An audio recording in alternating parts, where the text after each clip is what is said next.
Hello and welcome to Raptor Report. I'm Micholas Reed, and today I'm joined by Dr. Vannoy with her very excited guest, Joey. Come on, Joey.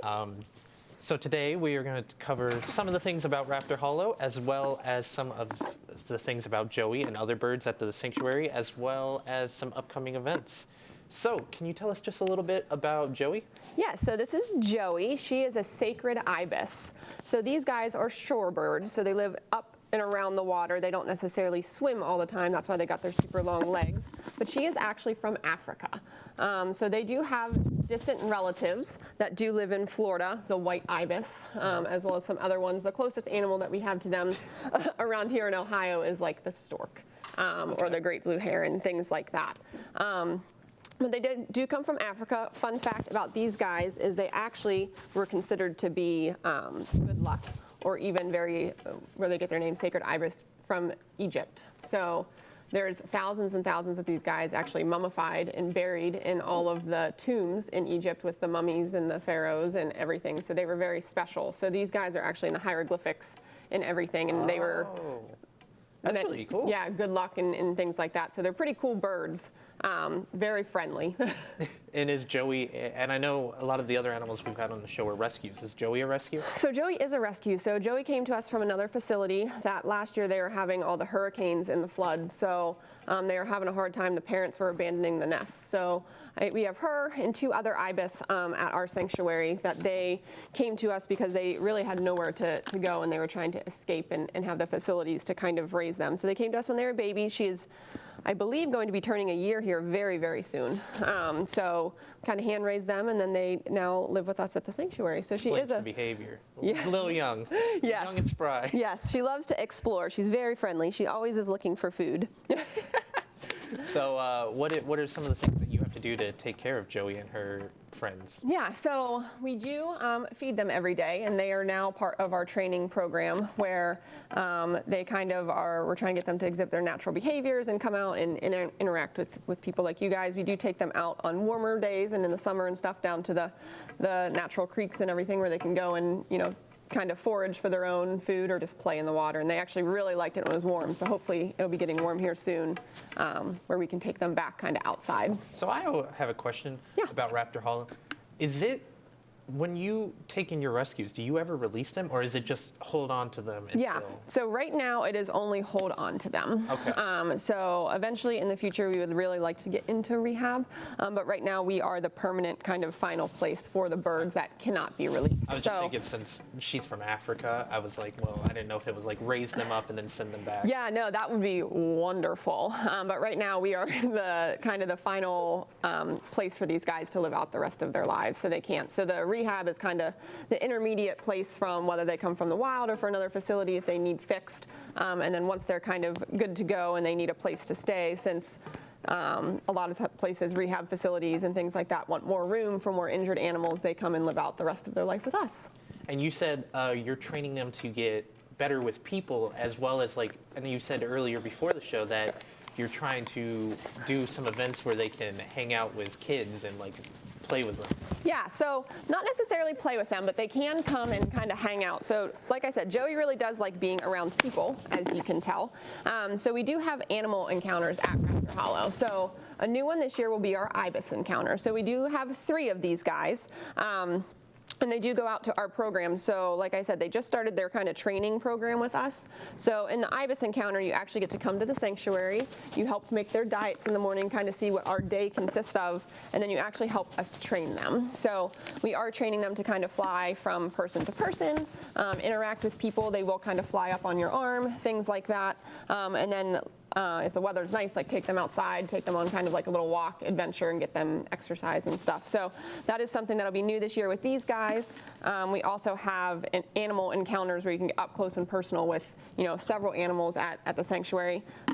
We have our fox encounter, so you can get up and close personal with our 2 foxes. We also have a hawk encounter and an owl encounter. So in kind of all of those, it really just focuses on the training of those specific animals. And then you can kind of just get up close and personal with a couple of your favorites if you have a particular favorite. And so in our last show we covered the internship and all that. So is there any other fun events for people outside of the internship that is coming up in the summer or just in upcoming months? Yeah, so we are going to have an extravaganza here in 2 weekends for Easter. So kind of going to have some Easter egg hunts for the kids, some different activities, egg drops like that. Our official grand opening will be in May on Memorial Day. So that's when we will kind of officially open. We are going to have free flight shows twice a day, Friday through Sunday as well. And then hopefully we'll have some fundraisers and stuff. But the extravaganza is that, and then really just getting people to come out, see the animals. We do programs where we can bring them to you, and then we really want to get the animal encounters out this year where people can get up close and personal and really see these guys kind of, in their, kind of daily routine with us. Right. And you, during those, you said fundraiser. Is there anything people also can do outside of the internship to help you guys?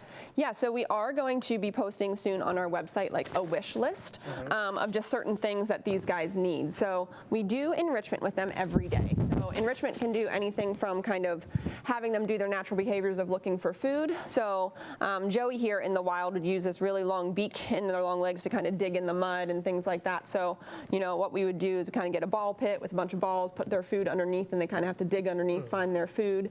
So we are going to be putting kind of a wish list for donations for kind of different toys and things that animals, can use that you can kind of help, make their lives a little bit more interesting, give them something fun to play with as well. That's cool. And like I said, I know we talked about the internship. We are always open to taking volunteers. And our volunteers, the majority, we have a couple different areas where you can do one's a docent, where you kind of talk about these animals, can teach everybody else about them as well, especially if you have a favorite one. But you can also kind of be on the animal care side of things, learn how to take care of them. So even though the interns kind of do a lot of it, the volunteers can sometimes do almost just as much as the interns, if not more, kind of depending on how much time you are there. Right. So the volunteer program is more of a kind of long term and maybe a couple shorter hours, but internships are that 12-week period, whereas volunteers can come whenever. So we are always open to any age of volunteers to kind of help us out, and we will always enjoy having more and more people come out. Well, all right. So we talked about our volunteers, we've got upcoming events, and we talked about Joey a bit.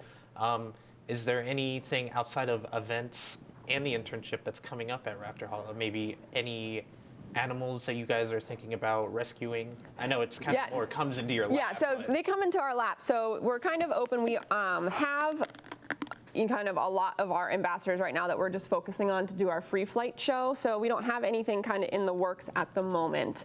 But these guys, I know the ibises weren't out last year, so they will be new. We have another hawk that will be coming out as well that kind of came to us last year, was getting used to people. So we don't have anything kind of new on the books at the moment, but like you said, a lot of it is, kind of just when an animal is in need. Right. It's not necessarily a scheduled thing, but we do have some newer animals that came to us last year that are now adjusted to people, ready to come out and meet the public. So there will be a couple new ones this year that kind of we've been getting used to, that now they're okay to come out and enjoy you guys when you guys come.